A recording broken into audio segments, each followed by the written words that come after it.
99% जितनी भी चीज़ें बिल्डर बना रहा है वो वास्तु के हिसाब से तो नहीं है, उनको फिजिबिलिटी ही नहीं आएगी। पंच महाभूत अगर हम ले लें तो हम लेते हैं कि जल है, वायु है, अग्नि है, पृथ्वी है और स्पेस है, यानी कि आकाश है। ये पांचों महाभूत का हमारा शरीर भी बना हुआ है और जितनी कायनात है वो सारी वही उसी की बनी है, सारी सृष्टि उसी की बनी है। हम जो भूनाड़ी नापते हैं उसी से देख लेते हैं कि ये भूमि क्या कमर्शियल एक्टिविटी करने के लिए इम्पोर्टेंट अच्छी है। अगर लोगों ने आज ढंग का वास्तु नहीं सीखा तो आज से 15 साल बाद लोग इसी को गाली देंगे। किस जोन का क्या प्रॉब्लम है, अब ये मैंने बताया तो ये 16 जोन है, हर एक जोन का अपना अपना एक एट्रीब्यूट है और आपकी प्रॉब्लम से कनेक्ट होकर आ रहा है कि नहीं वो दिख जाएगा उसमें। ऑफिस में भी कलर का डायरेक्शन वाइज होना बहुत जरूरी है जी। या नहीं है जी, तो थोड़ा सा इसके बारे में भी आप एक बार बता दो। जय भूमि जय भारत। वास्तु आज एक ऐसा टॉपिक बन गया है जहाँ पे हर किसी को वास्तु के बारे में जानना है, हर किसी को ये देखना है कि मेरा घर कैसा है, मेरा ऑफिस कैसा है, या क्या वो वास्तु के हिसाब से ठीक भी है नहीं है। एंड उसके लिए हम यूट्यूब पे जाते हैं, वीडियोस देखते हैं और उसके हिसाब से चीज़ों को ठीक करने की कोशिश करते हैं, बिकॉज सोशल मीडिया पे भी वास्तु के टॉपिक्स बहुत चल रहे हैं, एस्ट्रोलॉजी एंड वास्तु। अब हमने लास्ट पॉडकास्ट भी वास्तु के बारे में किया था, it was more about residential vastu. इस पॉडकास्ट में हम मेजॉरिटी बात करेंगे कमर्शियल वास्तु के बारे में, but also vastu as a whole, कि वास्तु सबके लिए सेम नहीं हो सकता। डायरेक्शंस हैं बट किसके लिए कौन सी डायरेक्शन कहाँ काम करेगी, कैसे vastu is not just vastu, it's linked with your astrology also. ठीक है, दोनों जब साथ में काम करेंगे तभी चीज़ें चलेंगी।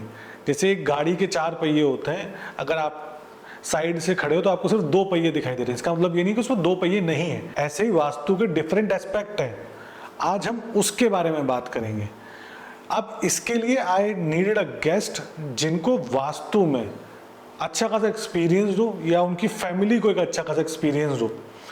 तो इसीलिए मैंने कुलभूषण जी से बात की कि आप आकर बात करिए इसके बारे में। क्यों? Because he is a 3rd generation vastu expert and he does astrology plus vastu combined. तो मैं अगर आपको एक चीज़ बोलूं कि वास्तु इज नॉट जस्ट कि यार ऊपर ऊपर से हमने बात कर ली, बाल की खाल में जाना पड़ता है, आपको हर चीज़ डिटेल में देखनी होती है। तो अगर आप अपने लिए वास्तु ऐसा ही काम करना चाहते हैं, आप चीज़ों को समझना चाहते हैं, then this podcast is for you. इसको अंत तक देखिएगा, बिकॉज हमने वास्तु कैसे काम करता है, किन लोगों के लिए क्या चीज़ें हो सकती हैं, और आप इसको अपने जीवन में लाना चाहते हैं तो उसके लिए आपको क्या करना चाहिए, वो सारी चीज़ों पर डिस्कशन किया है। तो अगर आपके पास पेन एंड पेपर है तो अभी चालू कीजिए, इसको पूरा एंड तक देखिए। नहीं है तो पहले पेन एंड पेपर लेके आइए एंड स्टार्ट मेकिंग नोट्स। तो इस पॉडकास्ट को शुरू करते हैं आज के हमारे गेस्ट कुलभूषण भट्ट के साथ, जो खुद एक 3rd जनरेशन वास्तु एक्सपर्ट हैं। एंड बाकी आप देखोगे तो आपको समझ आ ही जाएगा। तो सर, आप अभी मैंने एक हफ्ता पहले एक पॉडकास्ट किया था which was on residential vastu, ठीक है, हमने उसमें कमर्शियल की बिल्कुल बात नहीं की। ठीक है, मैं आज प्राइमरली आपसे कमर्शियल के बारे में बात करना चाहता हूँ, बिकॉज आप ऑलरेडी 3 जनरेशन से आपकी फैमिली में वास्तु हो रहा है। ठीक है, तो जितना रेजिडेंशियल जरूरी है उतना ही शायद कमर्शियल भी जरूरी है, बट शायद क्या बेसिकली जरूरी है। तो मैं सबसे पहले आपसे जानना चाहता हूँ कि रेजिडेंशियल एंड कमर्शियल वास्तु में डिफरेंस क्या होता है, कि सेम रूल्स अप्लाई होते हैं या उसके रूल्स अलग हैं, इसके रूल्स अलग हैं? देखिए, सूरज की रोशनी हम पे क्या इम्पैक्ट डाल रही है, विंड की जो इम्पैक्ट है वो हम पे क्या आ रहा है, या जल हम पे क्या कर रहा है। यानी पंच महाभूत अगर हम ले लें तो हम लेते हैं कि जल है, वायु है, अग्नि है, पृथ्वी है और स्पेस है, यानी कि आकाश है। ये पांचों महाभूत का हमारा शरीर भी बना हुआ है और जितनी कायनात है वो सारी वही उसी की बनी है, सारी सृष्टि उसी की बनी है। तो there has to be a sync, there is just like एक किडनी है, nephron is the unit of a kidney. तो पूरी किडनी का काम है फिल्टरेशन, पर यूनिट लेवल पे एक नेफ्रॉन फिल्टरेशन कर रहा है, और जब सारे नेफ्रॉन साथ काम कर रहे हैं तो पूरी किडनी फंक्शन कर रही होती है। इसी तरह से जब ये पंच महाभूत एक पर्टिकुलर रेशो में काम कर रहे होते हैं तो आपका जो कर्म है वो सशक्त होने शुरू हो जाता है। तो कर्म घर में क्या है कि सौहार्दपूर्ण रहे, रिलेशनशिप अच्छे हों, बचत हो, प्रोग्रेसिव सोच हो, फैमिली में बढ़ोतरी हो और प्रेम भाव बना रहे, सब स्वस्थ रहें, तो ये होम का हो गया। पर जब आप कर्म क्षेत्र में जाते हैं तो वहाँ पे आपका कर्म या आपका ध्येय क्या होगा कि प्रॉफिटेबिलिटी क्या है, क्या प्रॉफिटेबिलिटी हो रही है कि नहीं। वहाँ पे भी रिलेशनशिप है, relationship with the client, relationship among the people who are working together. तो वो जो लोग साथ काम कर रहे हैं क्या आपस में प्रेम से चल रहा है, ये क्या सशक्त हो सकता है। और जब ये सब बैलेंस्ड होगा तो आपका जो जो जो रिजल्ट है वो तेज़ी से पॉजिटिव आता है। तो यानी वास्तु वहाँ पे भी ज़रूरत है और यहाँ पे भी ज़रूरत है।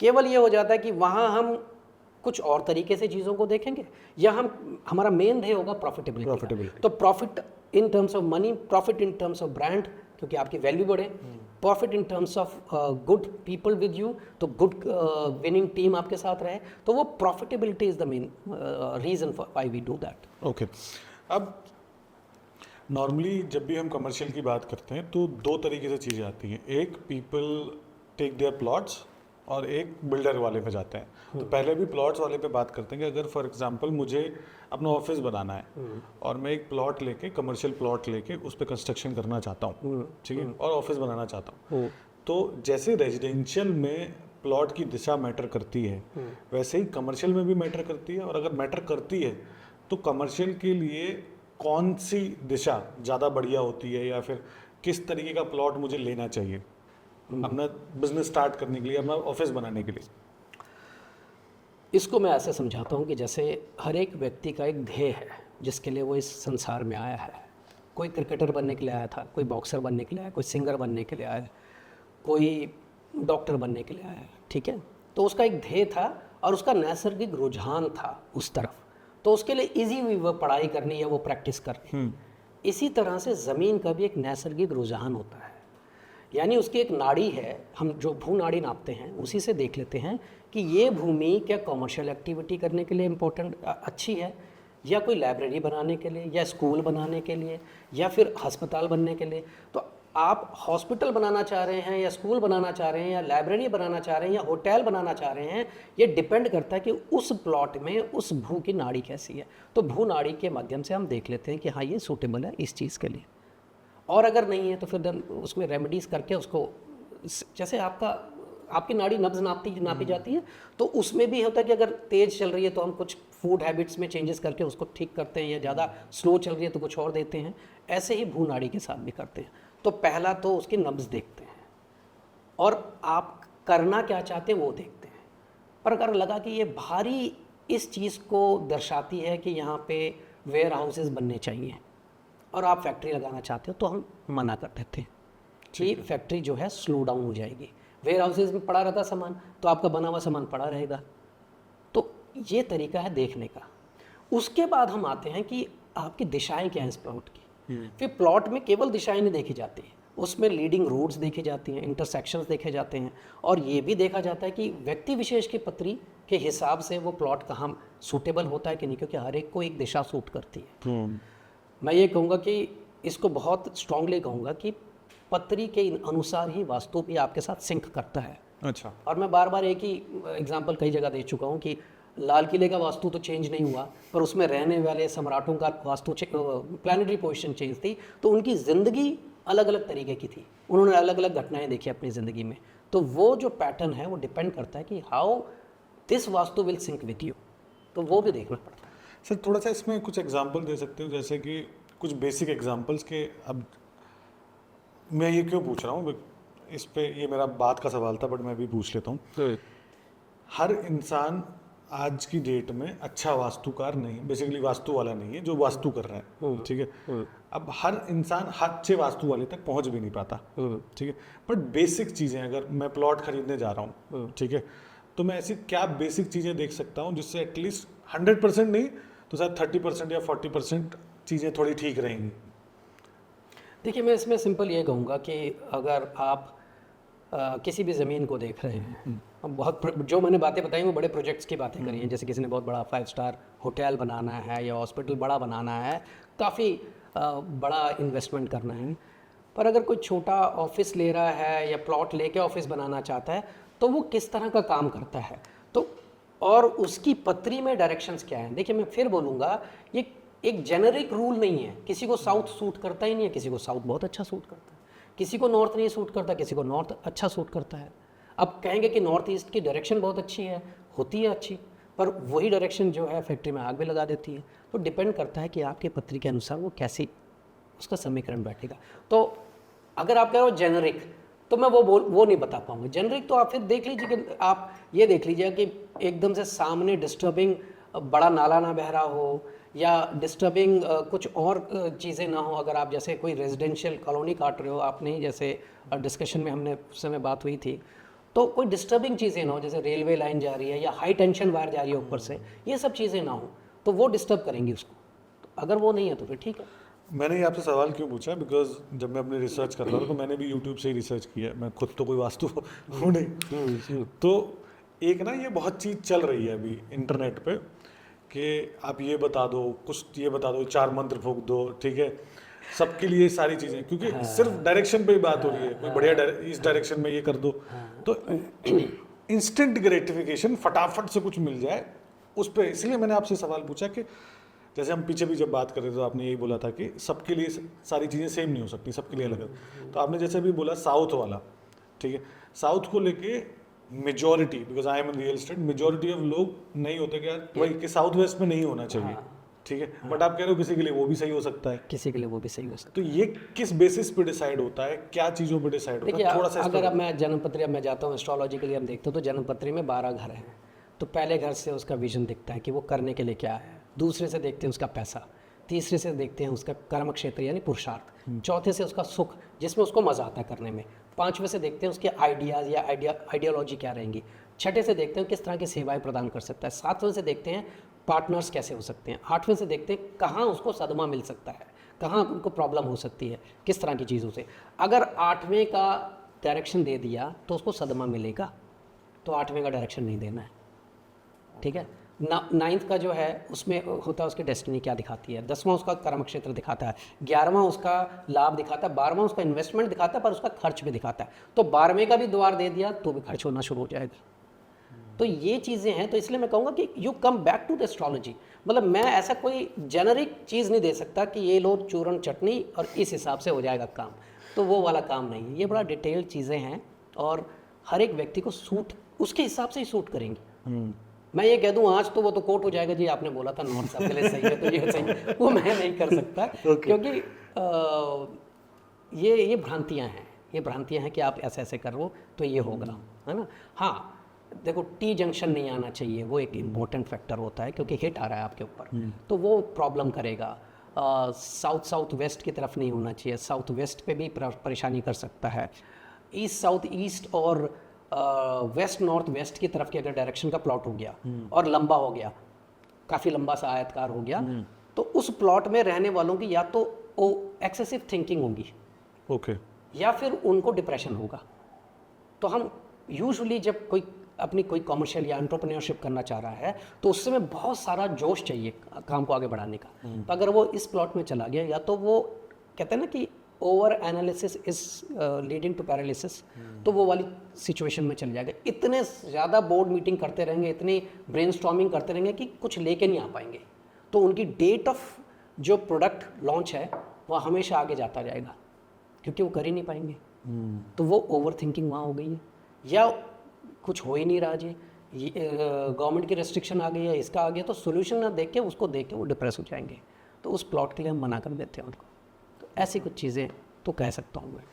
ठीक है, थोड़ा सा मुझे आपसे कुछ एग्जांपल्स भी चाहिए। जैसे हम पीछे जो आपने बात कर रहे थे, हमने डॉक्टर्स का एग्जांपल दिया, इंपोर्ट एक्सपोर्ट वाले का एग्जांपल दिया, तो कुछ आप लोगों को कुछ ऐसे एग्जांपल्स देंगे, क्योंकि है क्या ना, पूरा यूट्यूब जो बात कर रहा है और आप जो बात कर रहे हो बहुत अलग है, ठीक है, क्योंकि वो बिक रही हैं आज।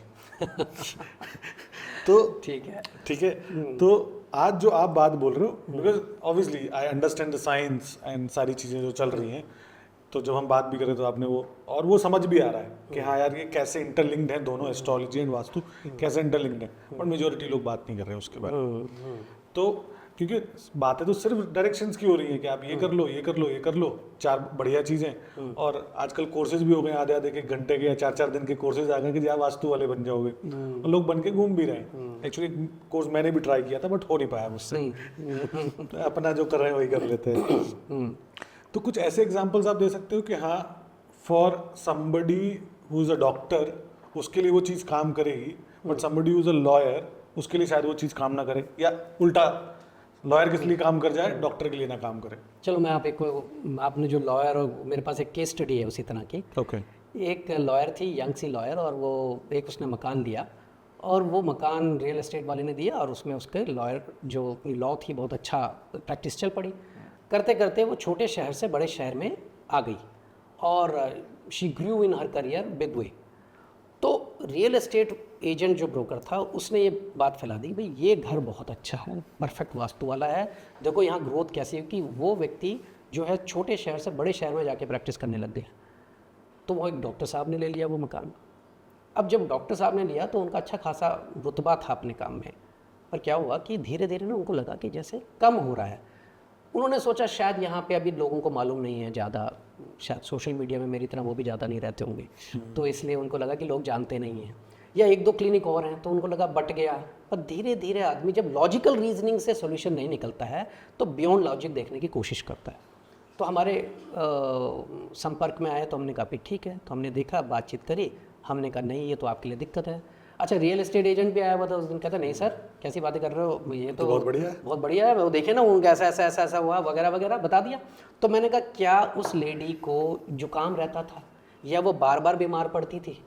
तो कुछ देर सोच के बोलता था कि हाँ बात तो सही कह रहे हो, हाँ होम्योपैथी की गोली लेती रहती थी मैडम। तो मैंने कहा क्योंकि इस घर का जो इम्यूनिटी जोन है वो कमज़ोर है, और डॉक्टर का तो करियर ही इम्यूनिटी से है, तो इनका करियर में इम्पैक्ट आ रहा है, वो धीरे धीरे कमज़ोर पड़ता जा रहा है। तो एक भवन के अंदर बहुत जोन का होता है, जैसे एक जोन है जो इम्यूनिटी को देखेगा, एक जो जोन है वो कनेक्टिविटी को देखेगा।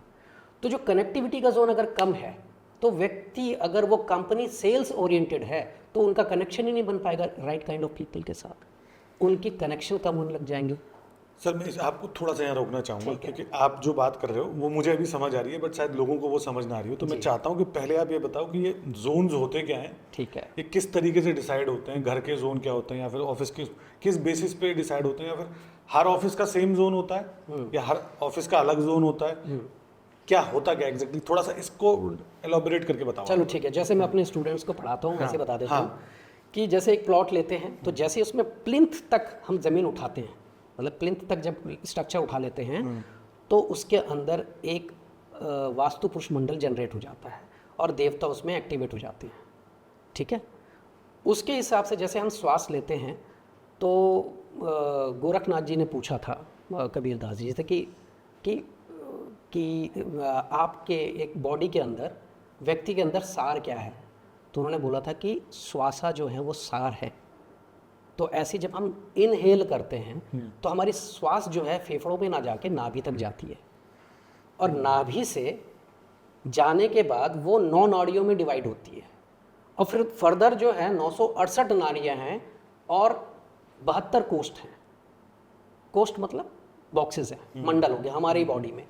तो यानी कि जो 72,000 नाड़ियाँ बताई हैं वो इस तरह से बिहेव करती हैं, यानी flow of energy has to go first to the nabhi.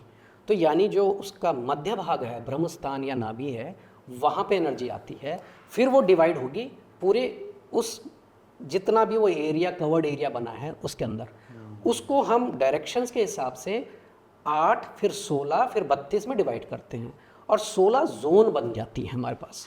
तो हर एक जोन का एक एट्रीब्यूट होता है हमारी लाइफ में, जैसे एक इम्यूनिटी को कंट्रोल कर रहा है, एक बिजनेस को कर रहा है, एक कनेक्टिविटी को कर रहा है, एक हमारी थिंकिंग या क्रिएटिविटी को कर रहा है, एक हमारी एनालिसिस को कर रहा है, एक हमारे कॉन्फिडेंस को कर रहा है, एक हमारे ब्रांडिंग को कर रहा है या इजीनेस को कर रहा है, एक हमारे निकास यानी कि हम जैसे कहते हैं ना कि शेल आउट करना या वेंट आउट करना, उसको भी कर रहा है। क्योंकि जब आप वेंट आउट नहीं करते हैं, यानी अगर निकास नहीं हो रही है चीज़ों का, तो भी परेशानी आ जाती है। जैसे बॉडी से अगर निकास नहीं हुआ, मलमूत्र का निकास नहीं हुआ, स्वेट का निकास नहीं हुआ, तो बॉडी में प्रॉब्लम आ जाती है। तो ऐसी उस जगह में भी वो प्रॉब्लम आ जाती है। तो वो चीज़ें देखी जाती हैं कि आप किस जोन का क्या प्रॉब्लम है।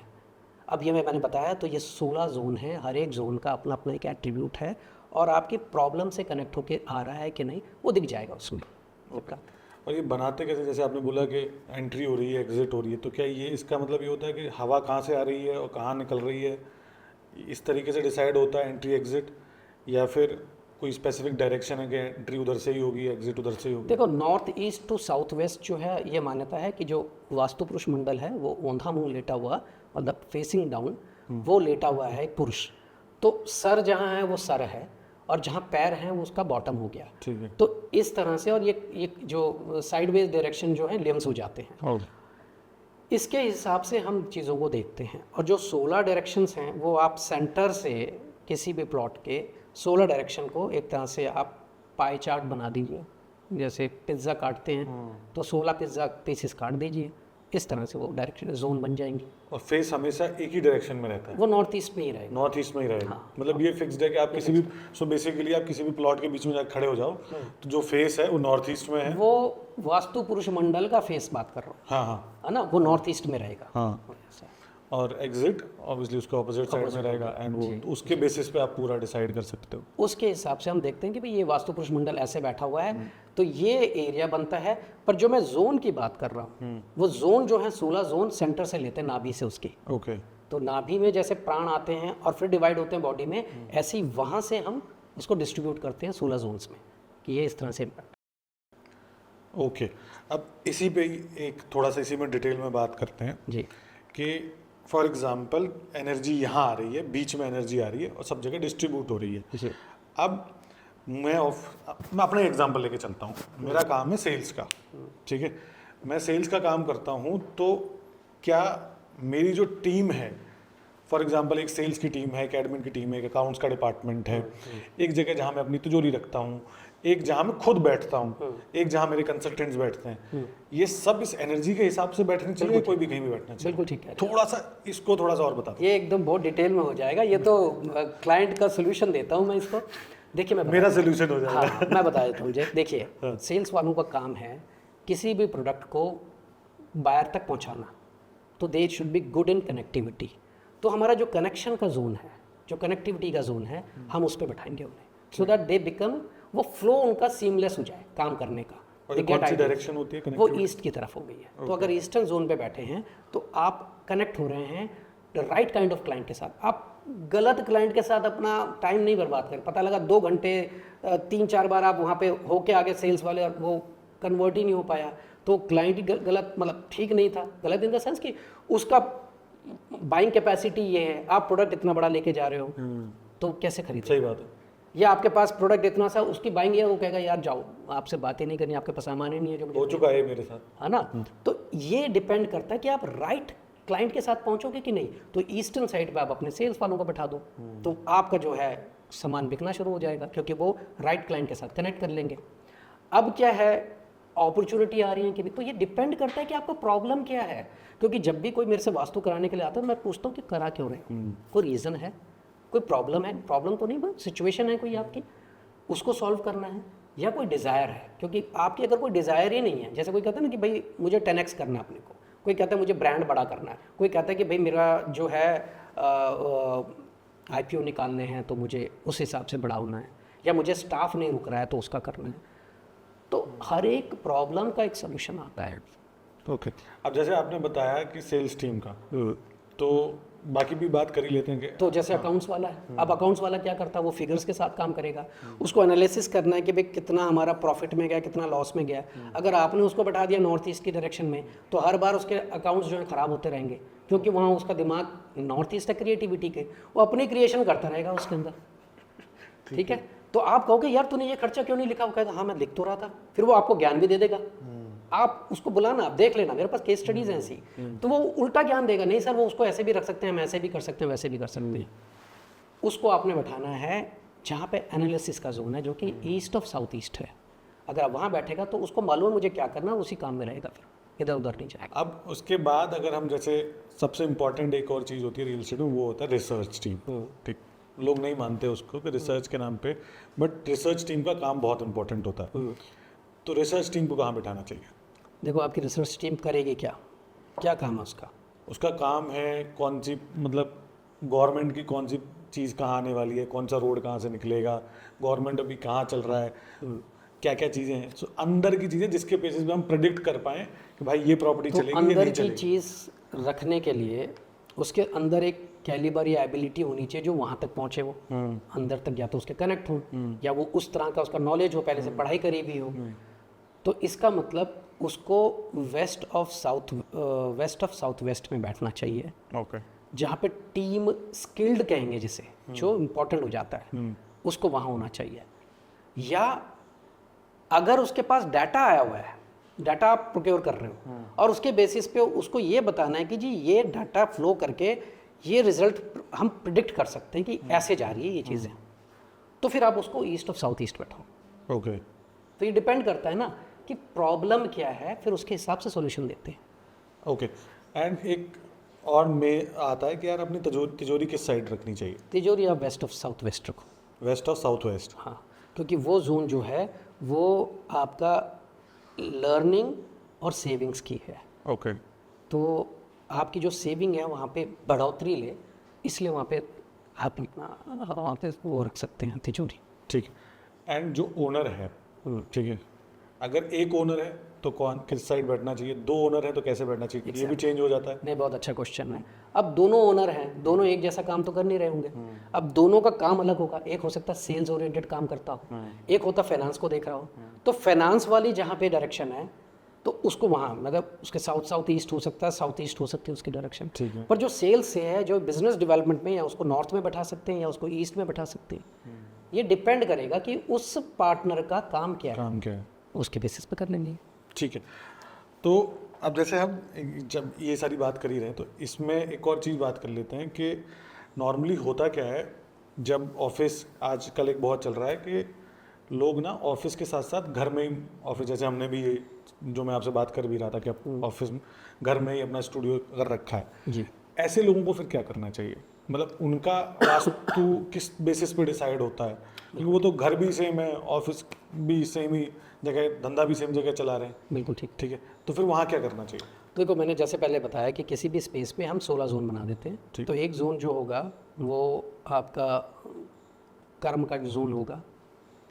आपकी पत्री के अनुसार जो आपका कर्म का क्षेत्र है उसका एनवायरनमेंट यानी राशि कौन से जोन में पड़ रही है, उसके हिसाब से अगर वो वहाँ अपनी एक चेयर और टेबल लगा के अपनी जूम मीटिंग या अपनी वीडियो कॉलिंग, अपनी ऑफिस की जो भी वर्किंग है वहाँ करेगा तो सीमलेस रहेगा, काम में मन भी लगा रहेगा, डिस्टर्ब भी नहीं होगा और प्रोडक्टिविटी रहेगी वहीं बैठे बैठे। ओके, तो बस इतना सा करना है उसे। वही घर में है पर वो उतने से जोन में जाके काम करने लग जाएगा, तो जिस ध्येय से बैठा है उसको पूरा करता है। अच्छा, ये रूल क्या वर्क फ्रॉम होम पे भी अप्लाई होता बिल्कुल है? उसी के लिए कह रहा हूँ मैं। अच्छा, ये वर्क फ्रॉम होम के लिए ही है। आप घर में ही हैं पर घर में एक जोन ऐसा है जो आपके पत्री के कर्म क्षेत्र के भाव के साथ सिंक करता है, तो आपने वही बैठना है।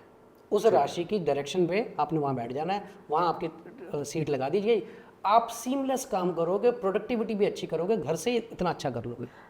अब एक थोड़ा सा एग्जांपल दीजिए। जैसे आईटी आजकल सारा मोस्टली वर्क फ्रॉम होम ही चल रहा है। अब आईटी के एम्प्लॉय, कोई आईटी का एम्प्लॉय जो इसको देख रहा है वो मोस्टली लोग आजकल बेड पे बैठ के काम करते हैं, ठीक है, या फिर कुछ लोगों ने अपना वर्क डेस्क भी बना रखा होता है क्योंकि बेड ज़्यादा कंफर्टेबल है या फिर सोफे पे बड़े बड़े काम हो रहा है। बिल्कुल ठीक है। तो अगर किसी को अपनी प्रोडक्टिविटी बढ़ानी है, आईटी वाले को, स्पेशली आईटी वाले को, वो किस डायरेक्शन में बैठे? ठीक है, किसी को अगर अपना प्रमोशन लेना है तो क्या उसके लिए भी एक अलग डायरेक्शन है या फिर उसी डायरेक्शन में बैठे? बिल्कुल ठीक है। इस पे बात थोड़ा सा बताइए। देखिए, अगर आईटी वाला है, अभी मैं पत्री से कनेक्ट नहीं कर रहा हूँ, जेनरिक जो लगता है, जैसे कहेंगे ना घी पीने से सेहत बनेगी, पर स्पेसिफिक जाएंगे तो देखेंगे कोलेस्ट्रॉल तो नहीं बढ़ा हुआ, पता लगा उसे भी घी पे डाल दिया। तो वो मैं अभी पत्री से नहीं कह रहा, पर जेनरिक बोल रहा हूँ कि घी पीने से सेहत बनेगी। तो अगर आईटी वाले हैं, इनको ईस्ट ऑफ साउथ ईस्ट की तरफ बैठ जाना चाहिए। वहाँ पे ये डाटा क्रंचिंग करते रहें, तेज़ी से काम करते रहें, तो इनका काम बड़ा तेज़ी से और बड़ा सीमलेस चलेगा without much pressure on them. Okay, और प्रोडक्टिविटी भी रहेगी। और अगर किसी को प्रमोशन चाहिए तो उसको साउथ के डायरेक्शन में बैठ के काम कर लेना चाहिए। ओके। अब इन्हीं दोनों चीज़ों पे बात करते हैं। आपने बोला एक को साउथ की साइड बैठना चाहिए, कोई ईस्ट की साइड बैठना चाहिए। East of south east. East of south east, okay. ये दोनों किन के लिए खराब हो सकती हैं? आईटी में भी किन के लिए खराब हो सकती है? जिनकी पत्री में कुछ ऐसा हो तो उनके लिए खराब हो सकती है। जैसे आपने साउथ वाला बताया था, तो ये दोनों चीज़ें किसके लिए बिल्कुल खराब हो सकती है कि उसको तो बिल्कुल ही नहीं बैठना चाहिए? देखो, अगर कोई व्यक्ति सिंह लगन का है, ये थोड़ा सा बताएंगे होता क्या है? जिसका असेंडेंट जो है लियो है, जिसका सिंह लगन आता है, उस व्यक्ति को ईस्ट ऑफ साउथ ईस्ट में नहीं बैठना चाहिए। मतलब कौन से घर में क्या आता है थोड़ा सा, क्या अगर कोई उसका फर्स्ट हाउस जो है हाँ उसमें सिंह राशि आती है, 5 नंबर राशि आती है। अच्छा अगर उसके फर्स्ट हाउस में 5 नंबर राशि आती है तो उसको ईस्ट ऑफ साउथ ईस्ट में नहीं बैठना चाहिए। ओके उसके लिए क्या है, अनलेस की he is into kind of a data crunching which is leading to a research, अच्छा ऐसा कुछ काम कर। अगर run of the mill mundane काम कर रहा है एक एसओपी के तहत तो नहीं करना चाहिए, उसका काम नहीं हो पाएगा, उसको ना अनईजीनेस होगी, उसको एंग्जाइटी हो जाएगी काम करते करते, या उसको ना कहते हैं ना कि वो सेटिस्फेक्शन, जॉब सेटिस्फेक्शन वो खत्म होना शुरू हो जाएगा, वो he would be looking for something else, then ऐसा होने लग जाएगा। ये मैंने क्यों सवाल पूछा आपसे, बिकॉज है क्या ना, जब लोग ये रील देखेंगे या लोग पॉडकास्ट देखेंगे तो हर कोई ये कहेगा चलो ठीक है यार मैं ना टेबल लगाता हूँ और बैठ गया। अब जो बेचारा सिंह राशि वाला है जिसका पहले वो आ रखा है, वो तो हो सकता है 6 महीने साल भर बाद के मेरा तो कुछ हो ही नहीं रहा यार, उन्होंने तो बोला मैंने था। आपका सिम्टम्स बता दिया उसको क्या लग जाएगा। अगर उसको ये लगने लग गया तो समझ जाएगा कि भाई उन्होंने बताया था, तो उसको एंग्जाइटी शुरू हो जाएगी, वो मतलब वो सेटिस्फेक्शन नहीं मिलेगा काम करते हुए, वो उसको लगेगा कि I am wasting my time here, ऐसा फील आने लग जाएगा। ओके वो चीज़ होने लग जाएगी। ठीक है। अब भाई एक और चीज़ है, थोड़ा सा इसके बारे में भी बताओ। आजकल क्योंकि हमने प्लॉट की बात कर ली, प्लॉट से हम यहाँ आ गए, लेकिन मेजॉरिटी अब जो ऑफिसेज हैं वो बने बनाए लोग खरीद रहे हैं, बिल्डर। पहले लोग प्लॉट लेके बनाते थे, आज थोड़ा सा कम हो गया है इंडस्ट्रीज को अगर हम छोड़ दें तो। और बिल्डर्स का सब मतलब सबका मुझे पता नहीं, बट मुझे पता है 99% जितनी भी चीज़ें बिल्डर बना रहा है वो वास्तु के हिसाब से तो नहीं है, उनको फिजिबिलिटी ही नहीं आएगी। तो ऐसे केसेस में कॉमन मिस्टेक्स क्या होती हैं जो इंसान को देखनी चाहिए कि यार ये कॉमन मिस्टेक्स हैं, ये ना हो, या फिर ऐसी चीज़ों में जाके क्या करना चाहिए? मतलब again I am asking from somebody who can afford a vastu वाला, बट अ नॉर्मल वास्तु वाला जिसका अफोर्ड करने का भी कोई मतलब नहीं है, उसको तो मैं यही बोलता हूँ भाई इससे अच्छा कि जाके डोनेट कर दो तो तुमको ज़्यादा पुण्य मिल जाएगा, या तो ढंग के वास्तु वाले के पास जाओ, ठीक है। और शायद उसको अफोर्ड करने की उसकी औकात नहीं है या फिर उसका उतना पैसा नहीं है आज की डेट में, तो क्या करना चाहिए?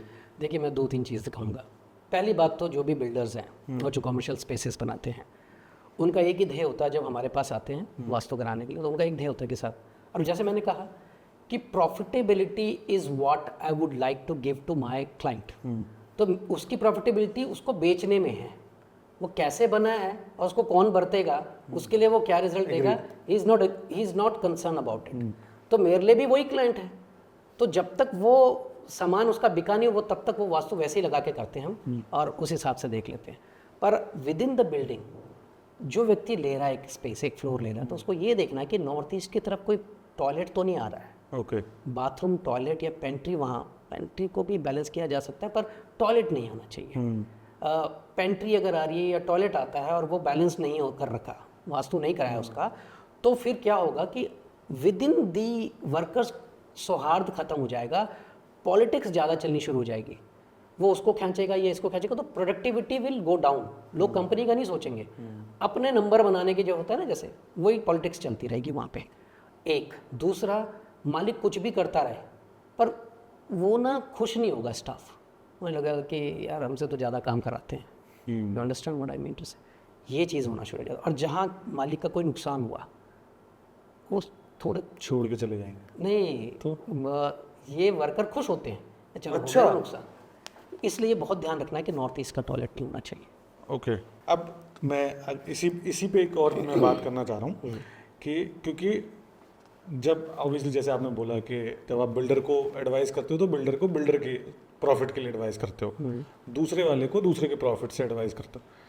तो एक तो आपने बता दिया कि एक चीज़ नहीं होनी चाहिए, तो आजकल जो एक ये भी चला हुआ है, इवन मैं जितनी मुझे नॉलेज है उसके हिसाब से, जैसे मैंने बोला 99% वास्तु के, तो क्या हर प्रॉब्लम को अगर सिर्फ एक ये प्रॉब्लम हटा दी जाए टॉयलेट वाली, हर प्रॉब्लम ट्रीटेबल है? हाँ, प्रॉब्लम कुछ है, जैसे मैं कहूँगा कि एक चीज़ और है, जैसे नाभि स्थान जो है ब्रह्म स्थान है, वैसे तो सारे बिल्डर इतना तो जानते ही हैं, वो नाभि स्थान को डिस्टर्ब करते हुए नहीं बनाते हैं, उसको हटाते हैं प्लॉट में, ठीक है, तो जिससे कि सामान उसका ढंग से बन जाए। पर पर्टिकुलर फ्लोर में कहीं वो नाभि स्थान में उसने कोई पिलर तो नहीं ले लिया है, वो ज़रूर नोट कर लें, वो एक ज़रूरी है। क्योंकि देखिए ऐसा है कि जब जैसे वजन उठाते हैं तो कहते हैं नाभि गिर गई, तो कईयों को तो नहीं होता, कईयों को तो हो जाता है, वो उठा लेते हैं, वेट लिफ्टिंग कर लेते हैं, कई होता है एकदम से कुछ भी उठाए नाभि गिर जाती है। तो जिसको इम्पैक्ट करना होगा उसको वहाँ इम्पैक्ट आना शुरू हो जाएगा तेजी से। और इम्पैक्ट का मतलब क्या होगा कि नाभि दबी है, तो दबने से क्या है, जैसे मैंने कहा कि प्राण वहीं से पूरे शरीर को प्रफुल्लित करते हैं या न्यूट्रिएंट देते हैं, तो वो न्यूट्रिएंट नहीं मिलेंगे, तो पूरी ओवरऑल बिजनेस एक्टिविटी जो होगी वो कंजर्वेटिवली चलेगी, गरीबी में चलेगी, मतलब वो उस फ्लो में नहीं चल पाएगी। तो इसलिए एक तो वो देख लें कि ब्रह्म स्थान डिस्टर्ब ना हो, नॉर्थ ईस्ट का टॉयलेट ना हो, ये दो मेजरली देख लें। बाकी फिर द्वार कौन से आ रहे हैं, फिर सीटिंग कैसा है, कलर तो एक यूनिफॉर्म कलर ही रखे, मतलब नॉर्मली कलर एक यूनिफॉर्म। मैं भी उसी भी जाने वाला था, इसके बाद मेरा सवाल ही यही था कि कलर कितना इम्पैक्ट करता है आपके ऑफिस में, क्या कलर है, कौन कलर का भी डायरेक्शन वाइज ऑफिस में, बिकॉज घर का मुझे समझ आ गया, ऑफिस में भी कलर का डायरेक्शन वाइज होना बहुत जरूरी है या नहीं है, तो थोड़ा सा इसके बारे में भी आप एक बार बता दो। देखिए, मैं कहूँगा कि मैं पर्सनली यही सजेस्ट करता हूँ कि आप एक यूनिफॉर्म टोन में ले लो, लाइट वाइट में, जो कि white is a colour of space, तो स्पेस तो सब जगह है, तो वो स्पेस बन जाएगा, तो स्पेस है भी और नहीं भी है, तो कोई डिस्टर्बिंग फैक्टर नहीं आएगा इन प्रिंसिपल। पर अगर आपका एक स्पेसिफिक डिज़ायर है कि यार हमारा, जैसे फॉर एग्जांपल किसी का जो प्रोडक्ट है वो बहुत अच्छा है, पर वो उस लेवल पे नहीं आ रहा कि ब्रांड को, दूसरे ब्रांड को एज दे सके, कि उसके ऊपर जा सके, तो हम कहेंगे कि फिर उसके जो साउथ डायरेक्शन है उसको हम एक्सेंचुएट कर देंगे कलर्स के माध्यम से। तो उसमें रेड कर दिया, उसमें वुडन कर दिया, तो वो जो है उसका ही प्रोडक्ट वही रहेगा, पर मार्केट में उसकी वैल्यू अलग तरीके से देखनी शुरू हो जाएगी। तो इस तरह से होता है। तो ये रेमेडी के तहत देता हूँ कलर, अदरवाइज मैं मना करता हूँ कि आप यूनिफॉर्म रखिए। ओके। एंड फर्नीचर का भी इम्पैक्ट होता है कि? बिल्कुल ठीक है, फर्नीचर का इम्पैक्ट आता है, डिपेंड करता है कि आप किस तरह के कार्य क्षेत्र में हो, और फिर वो जोन वाइज हो जाता है। जैसे मैंने कहा कि अगर आप नॉर्थ की तरफ में बैठे हुए हैं तो उस जोन में आपका जो कलर है वो सीट्स का कलर ब्लैक आप ले लें या वुडन ले लें तो ज़्यादा, वुडन भी अच्छा है, ब्लैक भी अच्छा है, ब्राउन भी अच्छा है, पर अगर आप रेड लेते हैं तो वो दिक्कत करेगा वहाँ पे। ठीक है। ऐसे ही हर एक जोन का कलर होता है, अगर उसका एंटी जोन का कलर ले लेंगे तो वो दिक्कत करेगा।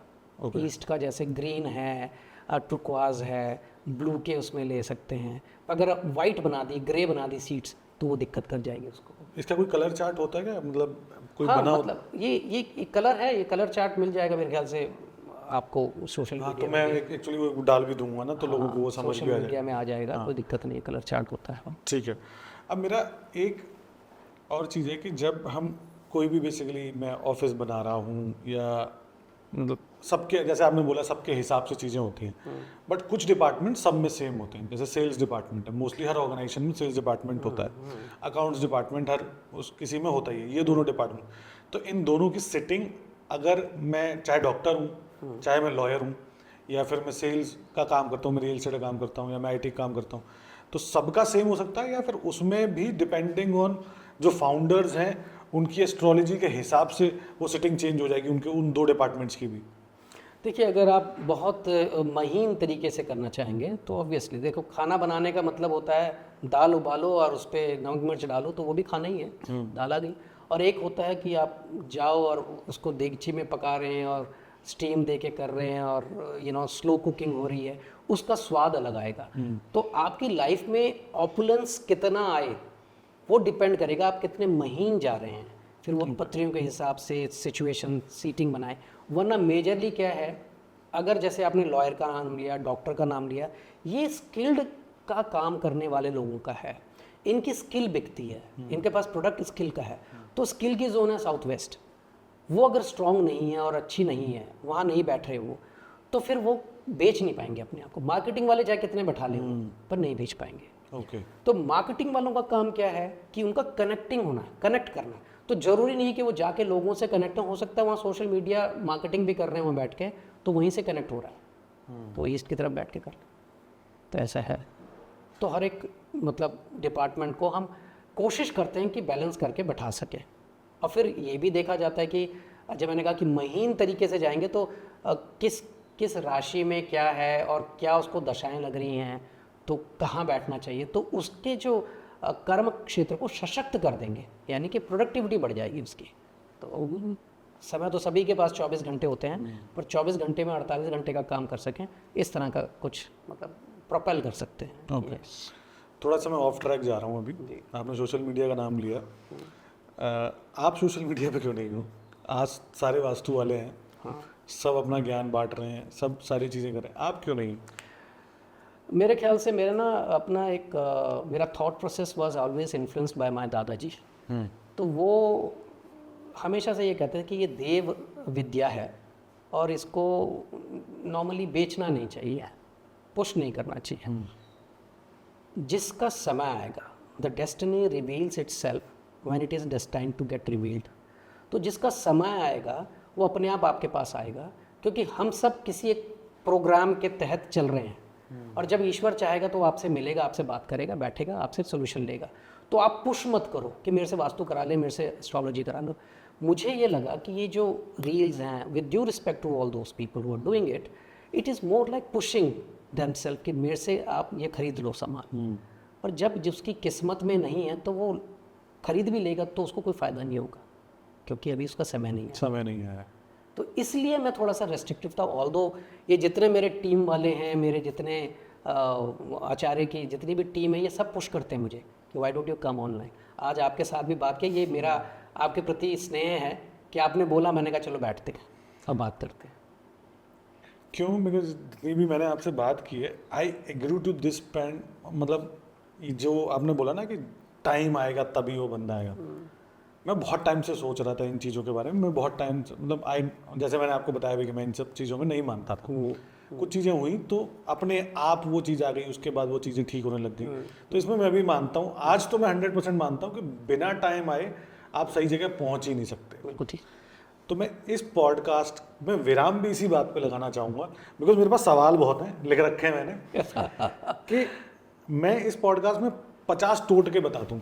जी, the idea was not to sell the टोटकास्ट, the idea was to reach people with a proper education कि भाई वास्तु इज़ नॉट समथिंग कि यार मैंने काला धागा पहन लिया तो मेरी चीज़ ठीक हो गई, या फिर ये तो मतलब मैं थोड़ा सा हूँ इन सब चीज़ों में कि मतलब थोड़ा सा अलग जाने हम, बट मैं ये बोलना जरूर चाहूँगा, इस देश को बर्बाद ही इन्हीं चीज़ों ने किया है कि हर चीज़ को आप हर किसी पर लगाने लग जाते हो। एग्जैक्टली। जो हम 1000-1200 साल गुलाम भी रहे, वो भी यही रीज़न था कि आपने हर चीज़ हर बंदे पर लगाने लग गई, हर किसी को आप राजा बनाने लग गए। ऐसे ही आप कि अकाउंट्स टीम हर किसी के लिए एक ही जगह बैठनी चाहिए, हर किसी के लिए एक ही डायरेक्शन है। आज वास्तु वाले भी वही कर रहे हैं। बिल्कुल ठीक। एंड समहाउ इट पेन्स मी, इसीलिए मैंने आपको बोला था कि आप आओ और ये बात करो। इट इज़ इम्पॉर्टेंट कि पीपल शुड नो कि जो आप सोशल मीडिया पे देख रहे हो वो सच नहीं है, और अगर है भी तो आधा है। तो उसके बेसिस पे आप अपनी जिंदगी मत रिलाय करो। अगर आपको जाना ही, या तो आप मानो मत, बिकॉज मैं इस चीज जब से मैंने मानना चालू किया तो मेरा पॉइंट ये है कि या तो 100% करो या बिल्कुल ही मत करो। फिर आप पूरा ये चलोगे यार नहीं है छोड़ो खत्म करो। मैं अपने कर्म पे भरोसा करता हूँ, जो होगा देखा जाएगा। पैसे नहीं है करवाने, या फिर आप ढंग के से कराओ जो आपको बिल्कुल बाल की खाल निकाल दे कि हाँ जी ये ठीक है। कोई बीच वाले लोग फिर वो गाली भी देते हैं, ये सब इंडस्ट्री में है, ये इवन हमारी इंडस्ट्री में भी है। हाँ जी, इसीलिए इतने सालों से एग्जैक्टली। लोग बोलते हैं यार रियल एस्टेट में हो तो ब्रोकर हो, तुम्हारा क्या है, गुंडागर्दी करते हो कि हो गए। मैं तो पुलिस देख के डर लग जाता है मुझे तो मैं उनको क्या ही बोलूँ। सेम आई नो कि आज वास्तु ऊपर उठ रहा है, बट मुझे ऐसा लगता है, correct me if I am wrong, अगर लोगों ने आज ढंग का वास्तु नहीं सीखा तो आज से 15 साल बाद लोग इसी को गाली देंगे, मेजॉरिटी लोग। देखिए मैं आपके बात से बिल्कुल इत्तेफाक रखता हूँ कि क्या है, इसीलिए इस विद्या को ना पहले पात्रता देखी जाती थी कि क्या ये सही पात्र भी है। ये कुछ बातें जो मैंने बताई केवल गुरु शिष्य परंपरा में सीखी जाती हैं, जिसमें गुरु साथ बैठा के कान मरोड़ के सिखाता है कि इसको इतना ही करना है। ज़बरदस्ती किसी को जाके बेचना नहीं है कि मेरे से करा ले एस्ट्रोलॉजी, या किसी की प्रॉब्लम है जब तक वो बोले ना कि महाराज मुझे कोई सॉल्यूशन दो, तब तक मत बोलो। आपको दिखती है, जैसे हम बैठे हैं, हमें पता है कि एक तत्व ज्ञान होता है, वो कभी और कर लेंगे उसका पॉडकास्ट, उसमें क्या है कि सत्व रजस तमस की एक एमलगमेशन होता है on the basis of the पंचो तत्व। तो 5 तत्वों से 3 तत्व मेजर हो जाते हैं, जिसमें जो है एयर, वाटर और फायर है। तो एयर, वाटर, फायर का आपसी समागम है, वो आयुर्वेद में भी है, जिसमें कफ प्रवृत्ति है या पित्त प्रवृत्ति है या वात प्रवृत्ति का इंसान है। अब इनकी इंसान की टेंडेंसी है कुछ करने की। अब एक इंसान की टेंडेंसी है म्यूज़िक, डांस एंड ऑल, और उसको आप अकाउंटिंग का काम करो, वो कभी नहीं सीख पाएगा। वो बच्चा परेशान रहेगा, उसके माँ बाप परेशान रहेंगे, पढ़ता नहीं है। मेरे भाई का लड़का तो सीए कर गया, ये 10 बार फेल हो गया, वो करेगा ही नहीं, क्योंकि उसकी क्रिएटिविटी की तरफ है। He will flow like a fish in water when he does something creative. उसको ज़बरदस्ती आप गणित करा रहे हो, फिगर्स ये लिख वो लिख, वो बोर हो जाएगा उसको देखते ही, वो नहीं करना चाहेगा। मैकाले की देन है, मैकाले ने बनाया था एजुकेशन सिस्टम, सबको मछली बना दो, सबको बंदर बना दो। एग्जैक्टली, ये बात है। तो वही आज लोग करने में लगे हुए हैं कि सबको वास्तु एक्सपर्ट सबको वास्तु एक्सपर्ट कर दो, क्लासेस में बैठो और सबको एक चीज़ें बताते हैं और सब लग जाते हैं जा जाके, और फिर कहते हैं रिजल्ट नहीं आया। फिर वो कई लोगों को बहुत डिप्रेशन, सैडनेस होती है इस बात को लेकर कि यार कुछ रिजल्ट तो आता नहीं है, तो इसीलिए नहीं आता है। जो हमने अपने एजुकेशन सिस्टम के साथ किया, जो महकाले ने एजुकेशन सिस्टम के साथ किया था इंडिया के, आज मेजॉरिटी लोग वो इस विद्या के साथ कर रहे हैं, चाहे वो एस्ट्रोलॉजी हो, वास्तु हो, बिकॉज ये विद्या अब तक निकल के बाहर नहीं आई थी, अब बाहर आ गई है बिकॉज ऑफ सोशल मीडिया। तो आज सेम हाल हो रहा है जो महकाले ने किया था कि भाई हर किसी को बंदर बना दो, हर किसी को हाथी बना दो, मछली भी है तो भी बंदर, सेम ही प्लेटफॉर्म पे। बट हर इंसान अलग है, हर किसी की प्रवृत्ति अलग है, हर किसी के दोष अलग हैं, हर किसी की एनर्जी अलग है, उसके बेसिस पे। तो मैं यहाँ मैं एक ऐड करना चाहूँगा, आप बोल रहे हैं, बिल्कुल बिल्कुल। मेरे पास एक क्वेश्चन आया था, मैं एक टॉक दिया था वहाँ पे कि जी एक ही बिल्डिंग में 20 फ्लोर हैं और 20 फैमिलीज रह रही हैं, तो उन सबका तो एक ही वास्तु होना चाहिए, ज़मीन तो वही है। तो आज की डेट में orientation of land also gets different. दूसरा, जितने स्पेस में आपकी मलकियत है वो आपका फ्लैट है, वो आपका इकोसिस्टम हो जाता है, वो आपका ब्रह्मांड बन जाता है। और जो वास्तु ये होती है, ये आपके कॉन्शियस और सबकॉन्शियस के साथ एक्ट करती है। ये जो हम चीज़ें बताते हैं ना कि ये यहाँ रख लीजिए, ये यहाँ कर दीजिए, इस कलर को ये कर दीजिए, ये कॉन्शियस इफेक्ट है जो हम इनपुट्स डालते हैं आपके सबकॉन्शियस में, और आपका सबकॉन्शियस आपकी लाइफ को क्रिएट करता है उस हिसाब से। फिर आपकी लाइफ उस हिसाब से अनफोल्ड करनी शुरू होती है। तो ये बहुत गहरा विज्ञान है जो कि अभी बात भी नहीं की जाती। अभी मैं फिर बोलते बोलते बह जाऊंगा, वो चीज़ उतना ही बताना है जितना गुरु शिष्य परंपरा में बोली जाती है, या आगे नहीं बताना चाहूँगा। तो मैंने यही कहा था कि हर एक व्यक्ति का उस फ्लोर में कॉन्शियस लेवल डिफरेंट है, इसलिए उसका वास्तु डिफरेंट हो जाएगा। तो ये इंटरलिंक्ड है। एक मकान में गए, वो मकान है, पर वो होम तभी होता है जब व्यक्ति रह के उसके अंदर अपने प्राण छोड़ता है। तो आपके प्राण उसको सजीव करते हैं, और जब वो सजीव हो जाता है तो वो आपके साथ एक खेलने शुरू कर जाता है। फिर उसकी जो ताकत है आप उसको यूज़ कर सकते हैं कि नहीं, वो दिखता है। फिर ये चीज़ें, आई थिंक सर हमने इतनी सारी बातें कर ली हैं, और लास्ट का पॉइंट मैंने सोचा नहीं था कि मैं ऐसा कुछ बात करूंगा, बस वो बात करते करते निकल आया। तो मैं और ज़्यादा बात नहीं करना चाहूँगा इस पॉडकास्ट में। आई वांट कि यहीं पे हम अल्पविराम लगाएं, बिकॉज जिसने यहाँ तक देख लिया तो उसको इतना तो ज़रूर समझ आ गया होगा कि यार मेरी लाइफ रील देख के वास्तु करने से नहीं होगी, मेरी लाइफ पॉडकास्ट, इवन मैं इस पॉडकास्ट के बारे में भी बोलूँगा कि पॉडकास्ट देख के आपको इन्फॉर्मेशन आ सकती है, बट उसका इम्पैक्ट वास्तु का आपकी लाइफ में क्या आएगा, वो आपको एक कंसल्टेंट के पास भी जाना पड़ेगा। That is a genuine consultant. 5 दिन वाले के पास नहीं, जिसने 5 दिन में वास्तु सीखा है। तो आप जेन्युइन के पास जाओ, and I strongly believe in this, and यही रीज़न था आपसे बात करने का कि इस विद्या में इतना दम है कि ये आपकी ज़िंदगी को बदल सकती है। बिकॉज मेरी बदली है पिछले कुछ टाइम में, मैंने देखा है, and me and my partner always talk this कि ये वो जंजीरें जो दिखाई नहीं देती। बहुत कम, बिल्कुल। वास्तु एस्ट्रोलॉजी वो जंजीरें जो दिखाई नहीं देती, तो अगर जिस दिन आपको इनको देखना आ जाए ढंग से, तो आप वो निकाल के फेंक सकते हो, आप और तेज भागोगे। एग्जैक्टली। ये भागना तो नहीं सिखाएंगे आपको, बट वो तेज भागनी, जो आपने बोला भी कि हाँ, आप ही के कर्म को सशक्त कर देते हैं। कर्म को सशक्त करेगी। ये आपको ये नहीं है कि जी सोते सोते आपको करोड़पति बना दे, वो तो नहीं होगा। तो मैं again I really want to thank you कि आप आज यहाँ आए, एंड आपने कुछ अलग हटके बात करी जो नॉर्मली सोशल मीडिया पे नहीं हो रही है, और वह शायद आप इसलिए भी कर पाए हो बिकॉज आप सोशल मीडिया पे हो नहीं। तो thank you so much okay. For coming on real estate to podcast. नहीं, सोशल मीडिया में नहीं हूँ that way, the way others are, पर यस यू आर राइट। और मैं I wanted to be genuine to what I know and what I been taught, तो इसलिए और अच्छा लगा आपसे बात करके। Thank you so much. और that was really nice. Thank you. चलो, इस पॉडकास्ट में हमने बहुत सारी चीज़ों के बारे में बात की। इस बंदे का वास्तु कैसा होना चाहिए, या इस डिपार्टमेंट का वास्तु कैसा होना चाहिए, जनरल वास्तु के बारे में बात की, एंड इन डिटेल भी कि लोग कैसे डिटेल में जा सकते हैं, उसके तरीके क्या हैं, या आप कैसे एक अच्छे वास्तु वाले के बारे में समझ सकते हो कि अच्छा वास्तु वाला कौन है, अच्छा कौन वास्तु करता है। अगर आपने ये पॉडकास्ट पूरा ध्यान से देखा है, देन आई होप कि आपको ये समझ आ गया होगा कि आप कैसे एक अच्छे वास्तु वाले की पहचान कर सकते हो। फिर भी अगर आपके कुछ डाउट्स हैं, देन मेरा कमेंट सेक्शन खुला हुआ है, आप डायरेक्टली मैसेज भी कर सकते हो, मेल भी कर सकते हो। I will be more than happy to help you. And मैंने सिर्फ इस पॉडकास्ट के लिए, because Kulbhushan ji is not available on Insta, ज़्यादा वो नहीं करते, उनकी टीम थोड़ा बहुत देखती है, but he is not there, तो मैंने सिर्फ इस पॉडकास्ट के लिए डिसाइडेड कि will put in a number. अगर आपको उनसे डायरेक्टली कांटेक्ट करना है तो आप डायरेक्टली कांटेक्ट कर सकते हैं। तो जो नंबर आपको दिखाई दिया है पॉडकास्ट में, उसके थ्रू आप डायरेक्टली उनसे बात करके अपनी प्रॉब्लम का निवारण ले सकते हैं, because he is the person who believes in शिष्य गुरु परंपरा। अब ये क्या होती है, it's different topic all together, उसके बारे में कभी और बात करेंगे, बट अगर आप जानते हैं तो आप समझ गए होंगे। तो मैं आपको मिलूंगा अगले पॉडकास्ट में, तब तक के लिए इस पॉडकास्ट को सब्सक्राइब करना ना भूलें और इसको शेयर करना ना भूलें। जय भूमि, जय भारत।